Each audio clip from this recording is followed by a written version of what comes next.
Entrega teu caminho ao Senhor, confia nele e o mais ele fará. Muito bom dia para você, para sua família, que esse dia seja um dia extremamente alegre na companhia do Senhor.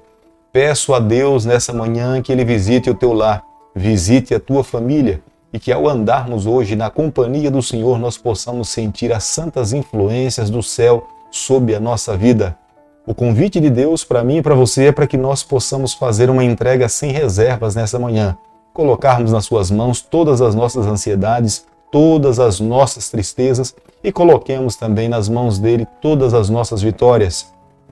Tendo a certeza que estão nas mãos do nosso Deus, a nossa vida será muito mais feliz, muito mais alegre. Os anjos do Senhor descerão para andar ao nosso lado, para estar na nossa companhia, e nós, de fato, voltaremos para nossa casa na garantia que estamos seguros ao lado do Senhor. Quero deixar com você nessa manhã uma parte da palavra de Deus do Salmo 102, o verso 15, onde o salmista diz o seguinte: todas as nações temerão o nome do Senhor, todos os reis da terra a sua glória. Salmo 102, o verso 15. Hoje não, mas um dia sim. Todos os povos da terra reconhecerão que Deus é Deus, que Ele é soberano, que o seu reino não tem começo e jamais terá fim. O único governo que é sempiterno, que é eterno. E todos os reis da terra também se debruçarão diante dele para adorá-lo, porque a sua glória é infinita. E a razão pela qual nessa manhã nós nos colocamos aqui no nosso posto do dever como adoradores e queremos a cada dia sermos melhores adoradores para com o nosso Deus. A cada manhã nesse canal nós estudamos um capítulo da Palavra de Deus. Posso fazer aqui a minha confissão pessoal, como tem sido abençoado a cada dia estudar um capítulo da Palavra do Senhor. E quero a cada dia pedir a Deus que Ele implante no nosso coração as suas verdades para que nós possamos viver os ensinamentos que estão contidos na Palavra do Senhor e dessa forma nós agrademos a pessoa do nosso Deus. Nessa manhã nós iremos estudar o livro de 1 Samuel, capítulo 22, inicialmente o verso 1. Davi retirou-se dali e se refugiou na caverna de Adulão. Quando ouviram isso, os seus irmãos e toda a casa de seu pai desceram ali para ter com ele. Os momentos que Davi estava vivendo na vida eram momentos difíceis, momentos de tribulação. Davi estava se refugiando em cavernas. Davi não tinha um lugar seguro para poder ficar, porque sabia perfeitamente que Saul, o rei de Israel, estava no seu encalço em todo momento. Quem intentasse fazer algum mal à vida de Davi seria absolvido pelo tribunal do rei Saul. O seu maior desejo era tirar Davi da sua vida. É diante desse sofrimento que se une a ele todos os homens de Israel que estavam passando por dificuldades com o relacionamento com o reinado de Saul. Os perseguidos se uniram a Davi. Aqueles que se sentiram injustiçados pela liderança de Saul se uniram a Davi. Os endividados, os amargurados de espíritos, esses também se uniram a Davi.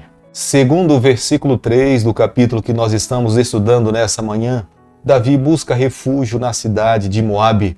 O rei de Moabe tinha uma descendência com a família de Davi. A sua avó Ruth era dessa cidade. Eis a razão pela qual o rei de Moabe abre as portas para receber a família de Davi. Os seus pais, vendo o seu sofrimento, desceram até ele para lhe consolar e lhe trazer palavras de conforto. É no versículo 5 que nós encontramos o profeta de Deus, o profeta Gade, se voltando para Davi e dizendo para ele que a cidade de Moabe não era um lugar seguro.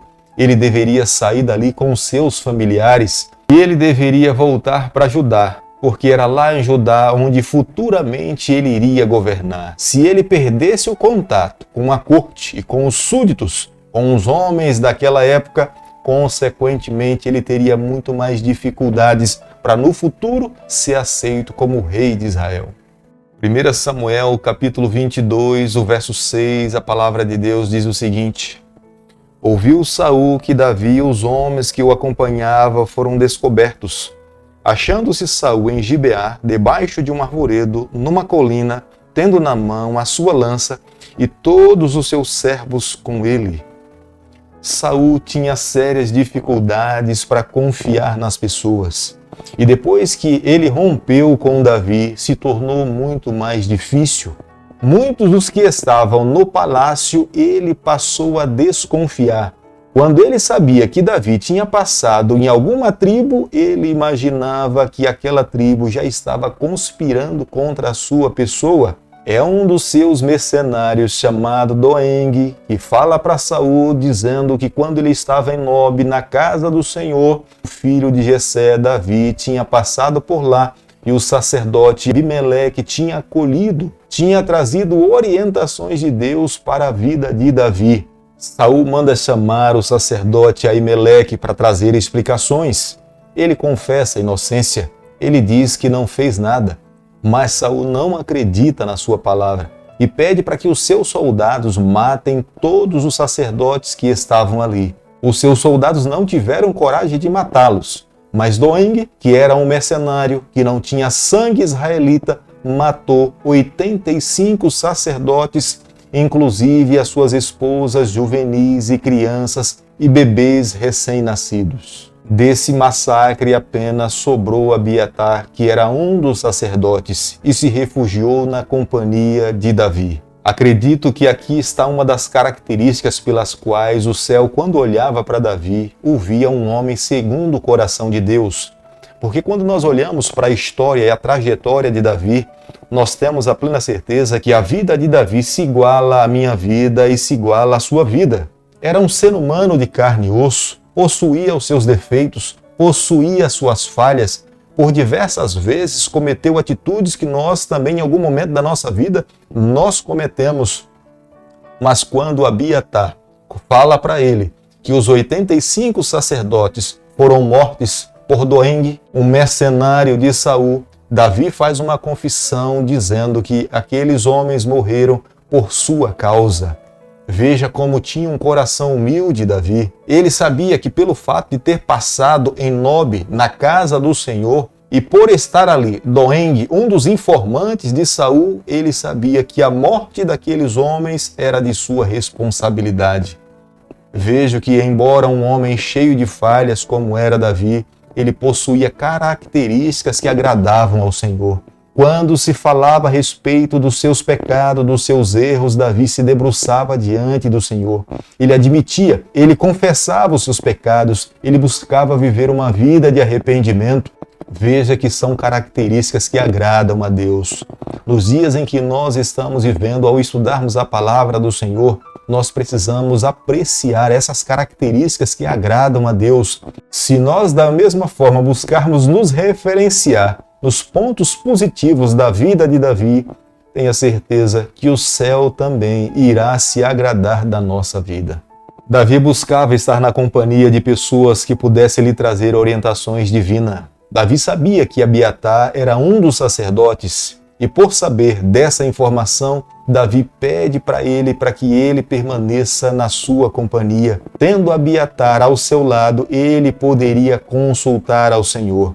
Deus poderia revelar para ele a sua vontade e ele buscaria viver uma vida em conformidade com as orientações do Senhor. Querido amigo, nessa manhã, ao concluirmos o capítulo 22 do livro de 1 Samuel, nós precisamos chegar a algumas conclusões. A primeira delas, por que é que Deus considerava Davi um homem segundo o seu coração? A primeira característica, Davi era um homem que não fazia acepção de pessoas.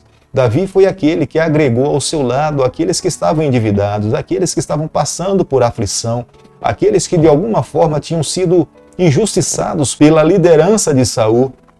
E é o próprio Davi que se coloca à disposição para acolher essa classe de pessoas que estava sendo rejeitada e abandonada por Saul. Consegue perceber essa característica divina na pessoa de Davi? Jesus, quando esteve aqui nessa terra, ele foi taxado de se assentar com pecadores, de conversar com pessoas que eram indignas da sua presença, mas ele entendia que por ser o Salvador do mundo, ele não poderia fazer acepção de pessoas, ele deveria conversar e tratar todas as pessoas no mesmo patamar. O que tinha de autossuficiência em Saul, sobrava misericórdia no coração de Davi. Onde a sociedade enxergava fracasso, Davi encontrava uma oportunidade.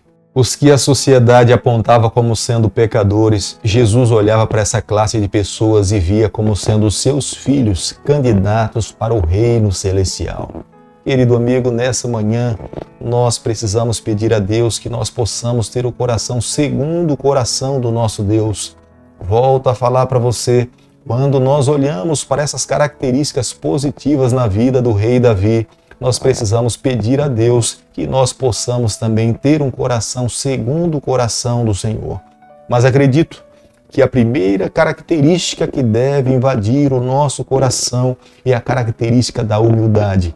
Como nós nos portamos depois que reconhecemos que pecamos, que caímos? Nós nos deleitamos no pecado, permanecemos no pecado, ou nós nos voltamos para Deus, confessamos nossos erros, nos arrependemos e buscamos viver uma vida diferente?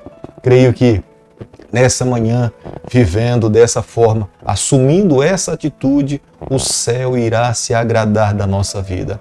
Querido Pai, nas Tuas mãos nessa manhã nós nos colocamos, confessamos as nossas falhas, pedimos a Tua bênção sobre cada um de nós, permanece conosco. Nós oramos, nós pedimos e o fazemos em nome de Jesus. Que o Senhor te abençoe e te guarde. Que Ele faça resplandecer o seu rosto sobre você. Que Ele tenha misericórdia de você. Que sobre você nessa manhã Ele levante o seu rosto e conceda a sua paz em nome de Jesus. Amém.